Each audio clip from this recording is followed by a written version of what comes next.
pengembangan jaringan inovasi, pengembangan entrepreneur. Di sana sudah ada inkubator bisnis dan teknologi. Jadi Kota Pekalongan ini bisa menjadi contoh bagaimana kita membangun keunggulan sumber daya manusia dan sistem inovasi. Misalnya kalau kita ingin mengembangkan industri batik di seluruh Indonesia, ya kita suruh belajar ke Pekalongan saja. Kalau kita ingin mengembangkan lagi dan mendorong kemajuan industri batiknya, Pekalongan saja yang kita bantu, yang lain bisa. Kemudian kluster industri animasi film di Cimahi, ini juga pada saat ini sangat berkembang ya, yang dikenal sebagai Baros IT Center. Ya, itu juga salah satu contoh yang bisa kita manfaatkan. Kemudian kluster industri minyak siri di pangan di Kabupaten kita. Ini juga perlu dilakukan di Indonesia. Jadi sebagai contoh, BPD pernah menginkubasi dan saat ini sudah berproduksi yaitu alat inkubator bayi. Ya. Ini hasil tesis dari mahasiswa UI yang kemudian diproduksi. Ini pada tahun 2007 itu omsetnya sudah mencapai 25 miliar. Ini juga merupakan salah satu contoh. Kemudian inisiatif strategis pihak tematik ini pemanfaatan program prioritas nasional seperti penelitian skala kecil itu juga bisa kita manfaatkan untuk mendorong penguatan SDM dan inovasi.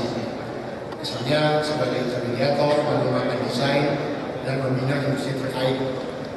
Pembuatan risalah atau resume rapat secara otomatis, jadi kita bicara besok keluar modulensinya secara otomatis, tinggal diedit saja. Kemudian juga air bersih, pemanfaatan dan penerapan KTP elektronik, e-voting dan sebagainya. Yang menarik lagi adalah misalnya budidaya ikan nila jantan, ini di Sulawesi Selatan. Ya, satu imo, ini sejenis umbi ya, yang diekspor ke Jepang. Jadi daerah yang terkecil ini sudah bisa mengekspor satu imo dan juga tadi ya ikan nila itu yang dibuat filet ke Jepang. Silakan Pak Suryo Bambang Sulisno sebagai pengusaha senior dulu ya Pak Ibnu. Silakan Pak. Kita berikan close dong kepada rombongan.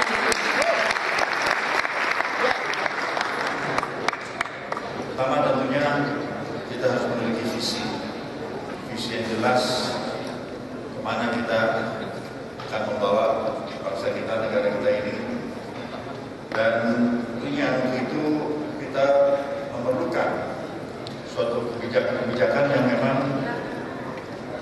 mendorong, mendukung ke arah jalan sana agar tujuan itu kita bisa capai. Itu pelabuhannya, pelabuhan udaranya, jalan-jalannya, subway-nya, pembangkit listriknya, air minum, semua disediakan sehingga dia bisa menjadi tentunya negara yang unggul.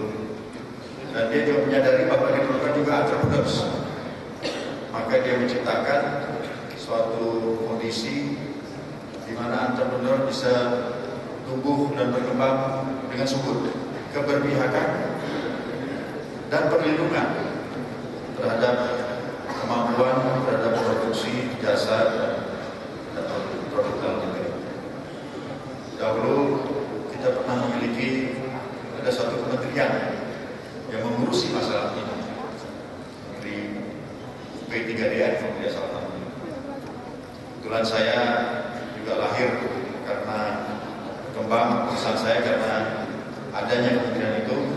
Demikian juga beberapa rekan saya seperti Pak Arifin Panigoro, Pak Turizal, entrepreneur yang unggul seperti yang saya sebutkan tadi itu adalah manusia-manusia yang langka.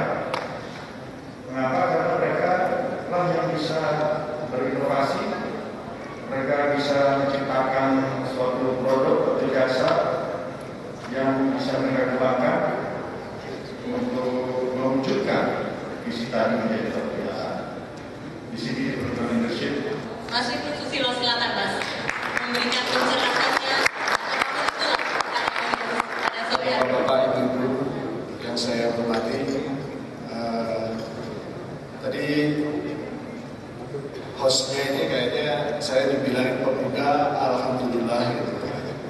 Saya melakukan riset kendaraan unkonvensional untuk non infrastruktur yang saya beri nama Finkomodo. Dan Fin ini sendiri adalah Formula Indonesia.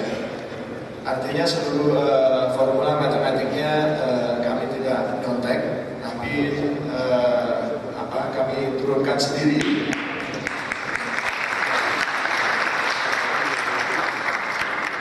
Begitu nanti di dunia memang ada hanya ada di Indonesia. Disitulah formula itu yang di dalamnya ada budaya, yaitu teknologinya di situ, maka itu berpindah ke negara lain. Selama ini kita selalu menggunakan budaya atau teknologi dari asing yang ke Indonesia, sehingga kita tidak pernah bisa menyalip atau leading daripada teknologi yang masuk ke Indonesia. Seperti tadi Bapak Ketua kita, Pak Irnanda juga, bahwa insinyur kita kalau lulus itu ada 3 yang bekerjanya. Kalau dia tidak maintenance engineer, maka dia jadi operator atau jadi sales. Saat dia maintenance engineer, contoh misalnya kerja boiler, maka dia mencari manual. Saat dia mencari manual, maka dia kalau ikutin manual itu adalah benar. Begitu dia keluar dari manual itu, padahal itu sebetulnya ada inovasi baru, dibilangin salah. Padahal manual tersebut itu yang membuat adalah insinyur lain, sehingga insinyur kita masih di bawah insinyur yang membuat manual tadi. Memang susah saya terangkan di sini kalau misalnya nggak nyoba sendiri gitu ya. Saya persilakan mungkin kalau ada kesempatan ada di kampung kami di Cimahi gitu, nggak jauh dari. Baik, Ibu dan Bapak sekalian, saya yang paling tidak sependapat sesungguhnya kalau ada yang mengatakan bahwa SDM kita tidak mampu. Seringkali SDM kita bisa tidak. Bagi saya, secara institusi saya jadi dekan, jadi rektor, tidak ada pernah kritik dari industri manapun bahwa lulusan sampean nggak mampu dah. Saya lakukan beberapa kali survei, wah, cara kemampuan tekniknya bagus, hanya yang sering kali bagi saya sendiri.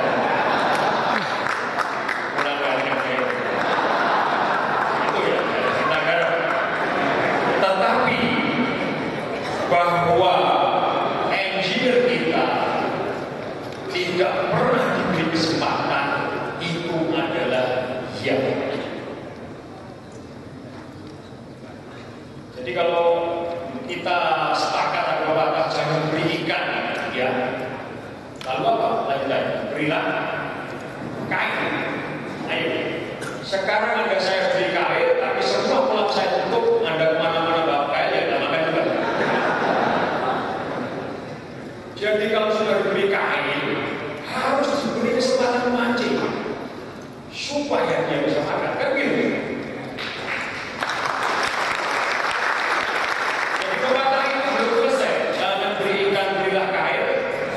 Dan berilah kesempatan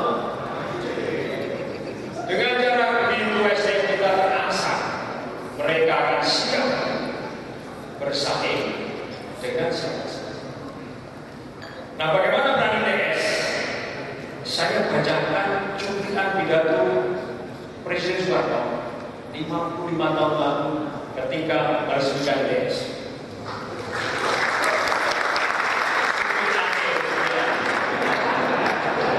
Saudara-saudara, pada hari ini dibuka perguruan tinggi teknik 10 November.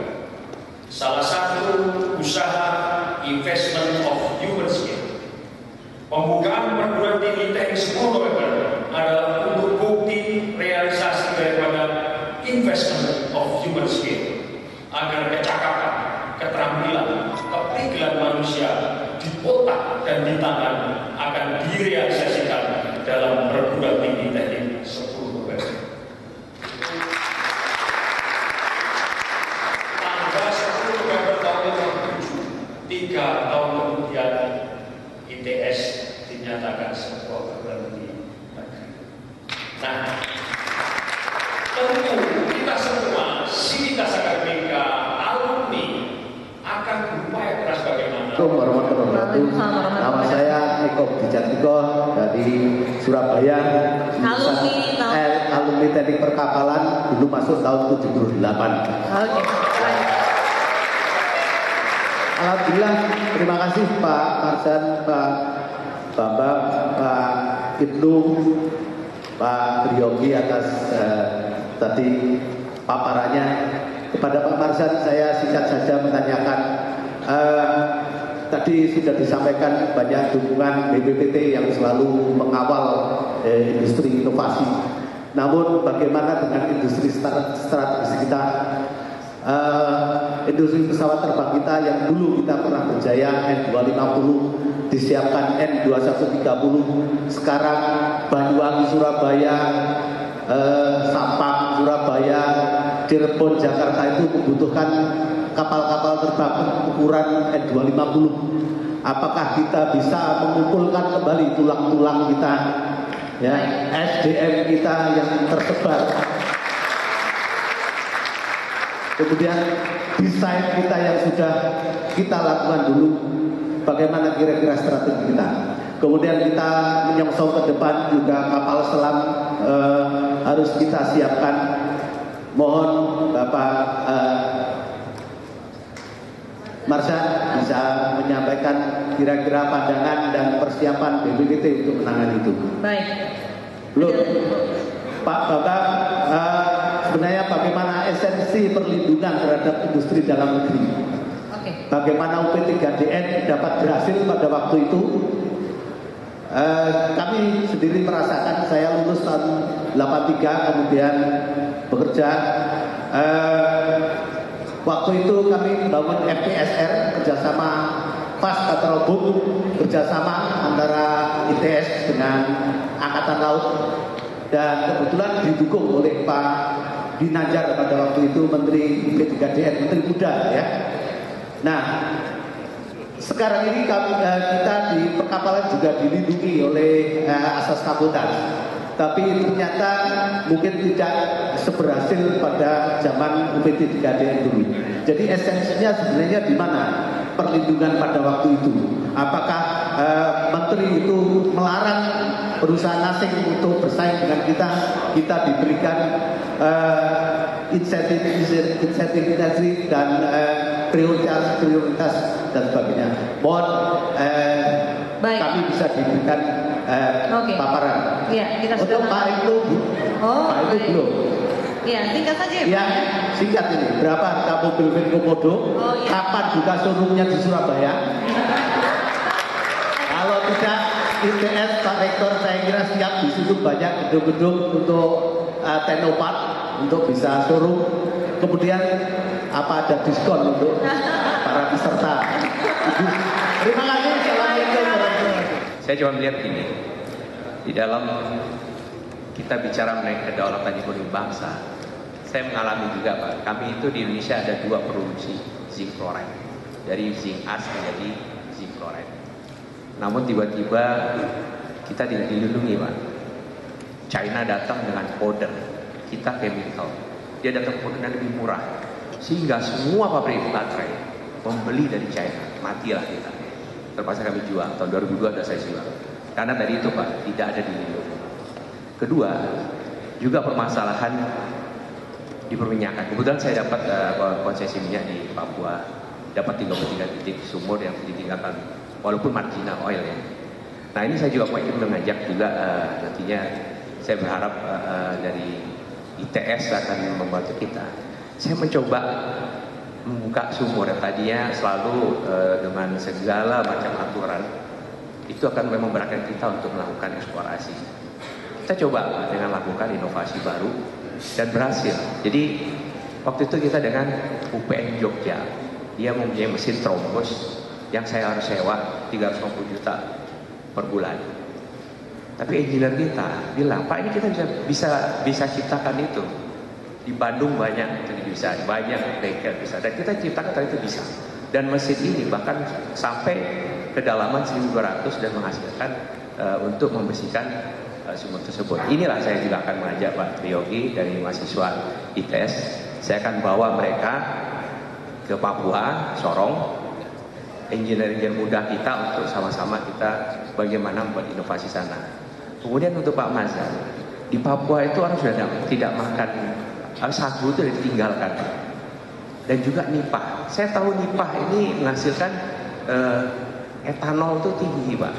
Apakah sudah pernah dari pihak BPPT untuk menelitinya? Malaysia sudah berhasil, Pak. Dan itu hutan nipah terbesar di dunia itu ada di Papua Barat. Nah inilah yang kita akan coba juga untuk kira-kira kalau memang itu ada, kami juga mau bersama-sama BPPT untuk melakukan inovasi tersebut. Nah Pak Ibnu, saya janji saya akan beli satu, Pak. Saya sudah investasi 5 mobil double cabin hanya 6 bulan kuatnya. Karena di Papua itu batu kecil aja nggak ada, Pak. Jadi betul-betul tanah liat. Saya beli mobil double cabin yang lalu Frontier itu 6 bulan aja udah jebol, Pak. Terakhir saya coba Triton itu juga gitu, Pak. 8 bulan jebol. Nah, saya mau uji, saya akan coba beli satu, itu untuk utility, Pak. Kalau di ini, Pak. Ya. Ya. Kalau di laut kita ada utility vessel. Saya mau coba kita modifikasi untuk membawa inspection ke sumur minyak, Pak. Kita kebetulan bikin jalan 10 km ke dalam, dan itu memberat. Okay. Yang saya maksud gini, Pak, dari apa yang ada, Pak, di Papua ini luar biasa. Saya nggak tahu Pertamina mempunyai area minyak, tapi dari sejak awal perpindahan kepada Pertamina tidak digarap sekali. Kami menemukan di area tersebut, Pak, 109 titik sumur. Terus terang aja, yang marginal oil di seluruh Indonesia ini ada 12.000, Pak. Ternyata Pertamina cuma menggarap 5%-nya, Pak. Jadi ini, saya pikir, saya bicara tentang kedaulatan ekonomi bangsa, bagaimana kita mempunyai segalanya, kita berinovasi. Yang tadi itu, Pak, nekat betul, Pak. Saya dibilang orang paling nekat. Saya ini arsitek, tapi saya mulai kerja di sumur. Artinya kita butuh teman-teman mahasiswa yang mau tinggal di dalam hutan. Engineer kita, Pak, nggak tahan, Pak. Dia nggak tahan untuk tinggal di dalam. Karena apa? Tadi permasalahannya tadi itu karena sudah belajar terlalu tinggi sehingga untuk berinovasi awal sudah tidak mau lagi. Ini yang perlu kita coba bagi pemula-pemula. Ayo kita mulai dari awal. Demikian dan terima kasih. Baik, terima kasih. Saya pernah ikut presentasi dari perusahaan tambang. Semua tambang di Kalimantan itu menggunakan teknologi dari teknologi Eropa dan Amerika juga. Kemudian akhirnya saya diterima di perusahaan BUMN kontraktor. Ternyata di BUMN kontraktor pun untuk proyek infrastruktur, waktu itu proyek Pertamina, dia memindahkan bola gas yang berukuran 1/6 kali dari ruangan ini dengan jarak sekitar 2-3 km, itu pun menggunakan teknologi dari Eropa, seperti itu. Dan ketika saya waktu itu mengikuti pelatihan indoor, salah satu potensi yang bagus lagi yakni panas bumi Indonesia yang merupakan nomor 1 di dunia. Mengapa sampai saat ini belum bisa dieksplorasi? Itu dikarenakan Indonesia masih belum berani melaksanakan proses pengeboran sampai ke dasar bawah tanah, dikarenakan ketika mereka melaksanakan kegagalan, itu ruginya bisa mencapai 500 miliar, seperti itu. Nah, yang ingin saya simpulkan bahwasanya dari sektor tambang, minyak, oil, gas, infrastruktur, kita semuanya masih mengalami keterbatasan dalam bidang teknologi. SDM kita masih belum bisa menyediakan teknologi-teknologi yang itu sebanding dengan teknologi yang dihasilkan di Eropa maupun di Amerika. Jika asumsinya adalah, katakanlah 10 tahun mendatang, Indonesia ataupun anak negeri ini, katakanlah engineer ataupun alumni ITS bisa memproduksi teknologi-teknologi yang bisa melaksanakan pengeboran minyak ataupun pengeboran tambang, infrastruktur dan sebagainya. Saya yakin perusahaan-perusahaan luar negeri yang terdapat di Irian Jaya, di Kalimantan, kita sudah tidak membutuhkan lagi seperti itu. Oke, baik. Dan pertanyaannya adalah atau dengan perwakilan dari masing-masing sektor ya, Bapak Triyogi dari Perguruan Tinggi Negeri, Pak Marzan dari BPPT selaku pihak sektor government, kemudian Bapak Ibnu serta Bapak Suryo dari pihak private. Kira-kira apa sih tantangannya sehingga kita itu masih belum bisa melaksanakan riset dan teknologi yang berbasiskan itu tadi yang saya sebutkan. Baik, Mas. Ya, terima kasih. Baik, terima kasih. Karena industri strategis itu sepertinya itu ya diarah dari istilahnya itu ya. Memang ditujukan kalau salah satu bantuan itu ditujukan antara lain memang untuk mengamputasi industri strategis ini. Termasuk yang secara nyata ya diinginkan untuk tidak dibantu itu adalah PTDI. Oleh karena itu PTDI tidak bisa lagi melanjutkan proses pengujian untuk mendapatkan sertifikasi terbang dari pesawat N250 yang masih kurang separuh lagi, sekitar 8.000 jam terbang masih kurang. untuk bisa mulai mendapatkan kelayakan sertifikasi terbang. Nah, ini yang membuat pesawat N250 itu tidak bisa dijual. Saat ini 2 pesawat prototipe itu masih ada di PTDI ya. Diterbangkan pun saat ini tidak boleh, dipakai tidak boleh. Mungkin TNI AU dipakai mau ya, tapi tidak boleh. Harus diselesaikan dulu uji terbangnya itu. Dengan demikian cerita mengenai N250 ini ya seperti itu ya. Pemerintah belum mempunyai rencana untuk melanjutkan program itu.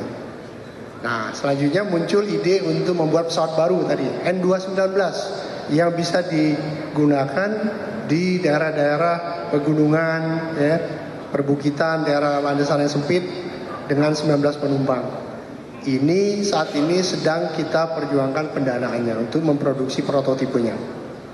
Ya, kalau ini berhasil, kita bisa mulai tahun depan atau 2014 itu memproduksi pesawat N219 ini. Juga ada lagi pesawat yang lain ya, yang diproduksi oleh PTDI. Jadi PTDI setelah mengalami masa yang begitu berat di masa yang lalu, sekarang sudah mulai naik. Ini juga didukung dengan diberlakukannya undang-undang mengenai industri pertahanan keamanan yang sekarang sudah diberlakukan, dan itu akan membantu ya industri seperti PTDI, PT Pindad, PT PAL ini bisa kembali membaik performance-nya. Jadi trennya sekarang ya positif ya. Tapi ya kita memang harus memandang ke depan nih. Sudahlah, yang lalu itu sudah. Ya, sekarang kita ke depan melihat lagi ya. Walaupun permasalahan PTDI itu sangat kompleks ya. Semua insinyur yang dipersiapkan, yang dilatih pada saat yang lalu, mungkin Pak Ibnu salah satu diantaranya, itu berusia sekarang ini antara 50 tahunan atau lebih. Dan generasi berikutnya itu barangkali baru merekrut tahun ini. Jadi ada generasi yang hilang, mungkin sekitar 20 tahun hilang. Investasi. Nah, ini tentu saja harus ada jalan keluarnya. Tapi kita tetap optimis bahwa selalu ada kesempatan untuk perbaiki itu. Kemudian sagu dan nipah untuk biofuel ini memang betul Pak. Kita sudah mulai ya melakukan pengujian. Sebetulnya sih sama saja. Kita membuat biofuel misalnya dari sagu, dari nipah, dari singkong, ya itu sebenarnya prosesnya hampir-hampir sama saja. Masalahnya tentu saja adalah pemasarannya kan. Nah, mudah-mudahan ya pemasaran di Papua ini nanti bisa dibantu, sekali lagi afirmatif ya. Misalnya penggunaan bahan bakar di Papua itu diutamakan menggunakan misalnya dari biofuel. Nah, ini memerlukan dukungan itu supaya industrinya bisa tumbuh di sana. Kalau tidak, orang tidak akan memproduksi. Kalau dimakan untuk food sudah jelas ini terlalu banyak ya di Papua itu.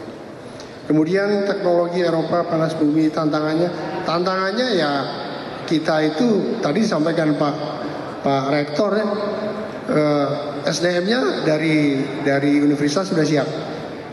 Tapi mereka ini kan untuk memasuki lapangan pekerjaan itu ya masih memerlukan lagi ya tempat mereka bermain, tempat mereka melatih, tempat mereka meningkatkan kemampuan. Nah, itu yang saya sebutkan tadi merupakan tantangan kita ya, harus kita siapkan agar SDM ini selain unggul di universitas, tamat, dia tetap bisa mengaktualisasikan kemampuannya di Indonesia. Kalau tidak, pihak lain yang memanfaatkan. Kita memiliki banyak sekali loh sumber daya manusia yang bekerja di perusahaan-perusahaan multinasional. Yang masuk orang kan memang TKW ya, TKI. Tapi Anda cek ke A-Star di Singapura, itu puluhan daripada perusahaan mereka itu asal Indonesia.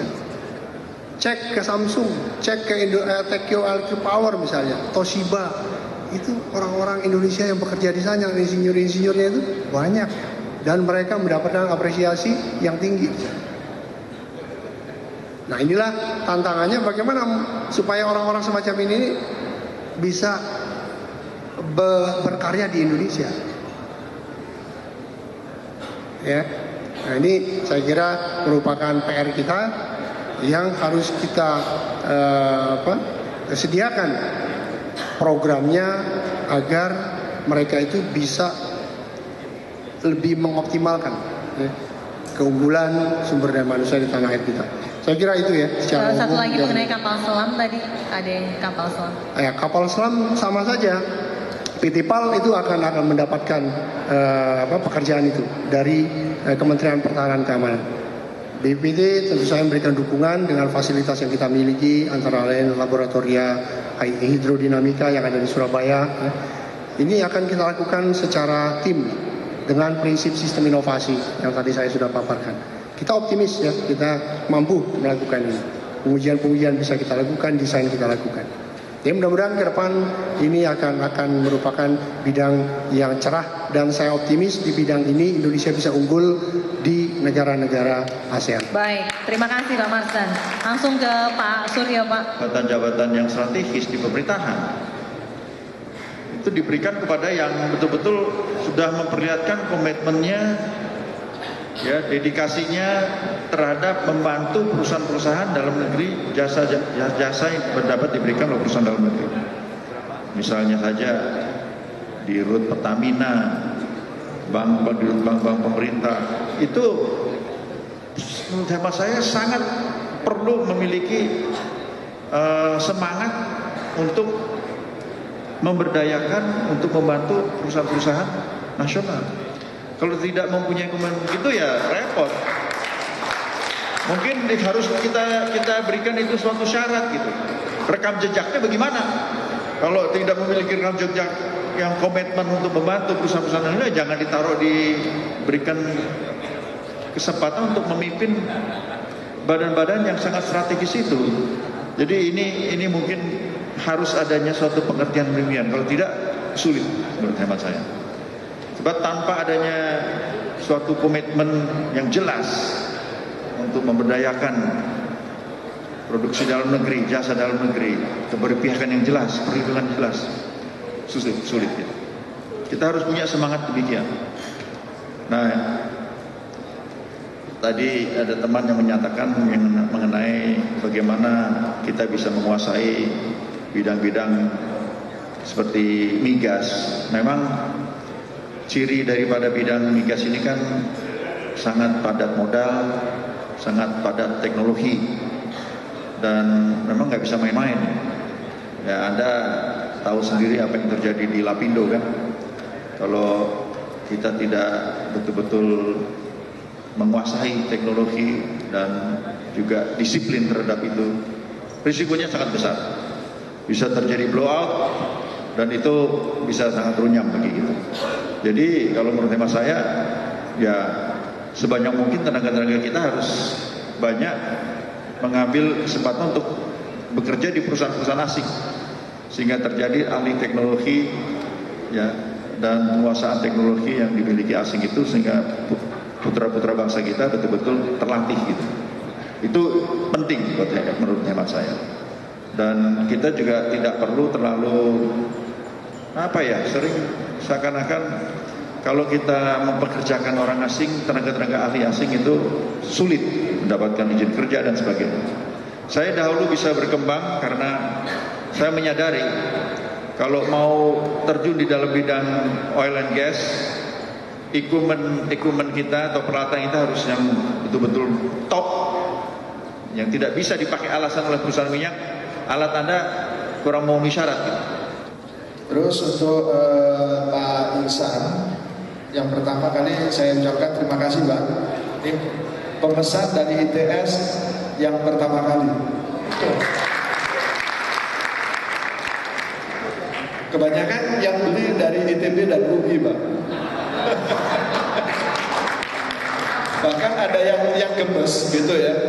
Yang gemes itu bukan membeli produknya, tetapi membeli PT FIN-nya sendiri. Yang pertama adalah kerajaan di Malaysia, Penang, itu ingin memberi FIN ini dipindahkan ke Malaysia, lalu nanti brandnya jadi brand Malaysia, dijual ke Indonesia. Itu yang pertama. Keduanya ada perusahaan multinasional, perusahaan asing yang bergerak di Indonesia besar, itu juga ingin membeli FIN ini, itu juga perusahaannya nanti diproduk dengan brandnya dia. Tapi insya Allah sampai sekarang saya masih belum rela untuk melepaskan itu karena kita harus punya budaya sendiri. Insya Allah ini tujuannya untuk sanggup ke akhirat nantinya. Yang kedua, untuk memang kami rata-rata Pak, betul double cabin atau ini di Papua itu sekitar 6 bulan sudah hancur gitu ya. Kami ada dari yang di Papua itu untuk tambang pasir kuarsa. Jadi mereka biasanya 6 bulan itu mobilnya nggak hancur, tetapi hanya ganti rantai sama ganti rem. Dan itu biayanya ganti rantai dan ganti rem itu biayanya cuma 400.000. Itu dan mobilnya masih bisa beroperasi lagi. Kira-kira sangat kompetitif untuk next umurnya lumayan. Untuk menghadapi Asian Community itu kata kuncinya pada keberpihakan. Keberpihakan pemerintah terhadap industri-industri dalam negeri. Dan yang tidak kalah penting adalah keberpihakan para rakyat ini, konsumen terhadap produk-produk dalam negeri. Konon ada sebuah pabrik kapal di Jerman yang mau bangkrut, kemudian hidup karena menggarap pesanan kapal-kapal dari Indonesia. Sementara PT PAL kita sendiri pegang-pegang. Pak Habibie ketika ditanya Pak SBY, tolong dihidupkan industri strategis, dia menarik napas panjang karena seperti tadi disampaikan Pak Ketua BPT, para ahli ini dalam waktu 5-6 tahun lagi sudah pensiun. Sementara regenerasi belum muncul. Jadi N250 yang dibangun tahun 95 itu adalah sebuah pesawat yang paling canggih di saat itu. Dan belum ada tandingannya. Pak Habibie kemarin di Tokyo bertemu dengan Mitsubishi. Diketawai sama Pak Habibie Mitsubishi karena dibangun seperti N250, hanya kecepatannya lebih besar sedikit, propeller tanpa fly-by-wire. Di tahun sekarang ini, padahal kita sudah setahun 95 memproduksi, tapi kita bunuh sendiri. Itu yang tidak boleh lagi terjadi di masa yang akan datang. Jadi sekali lagi ada pemerintah yang harus punya kemungkinan bagaimana mempunyai keberpihakan terhadap kemajuan industri dalam negeri ini. Di sisi lain kita harus membangun sebuah budaya bagaimana kita bisa mencintai produk-produk dalam negeri. Kualitas di awal-awal oke lah. Siapa yang terlalu suka sih terhadap kualitasnya produk-produk Cina itu bagus-bagus amat. Lalu kenapa kita suka betul beli? Jadi saya kira ada dua kampanye keberpihakan terhadap industri dalam negeri dan kampanye terhadap kecintaan terhadap produksi dalam negeri supaya kita bisa menjawab bahwa Indonesia bisa. Oke, baiklah, semangat sekali. Terima kasih Pak Rektor untuk dengan kata-kata yang menyemangati kita semua. Terima kasih sekali lagi Pak Triyogi, lalu Pak Marsa. Terima kasih juga Pak Suryo, Pak Bang Sulisno dan Pak Ibnu Susilo sudah berkenan menyempatkan waktu, khususnya Pak Suryo ya, yang jauh-jauh dari Pakistan, baru saja datang tadi pagi langsung ke sini. Kita berikan aplaus sekali lagi.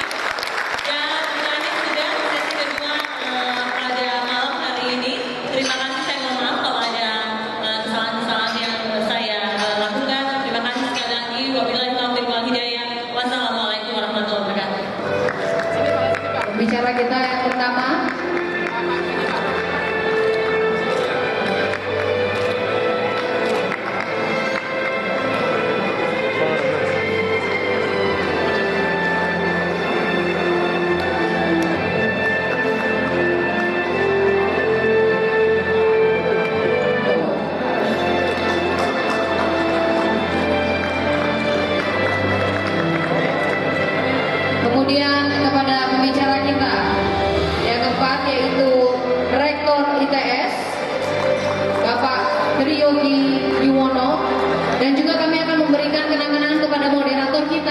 sore hari ini.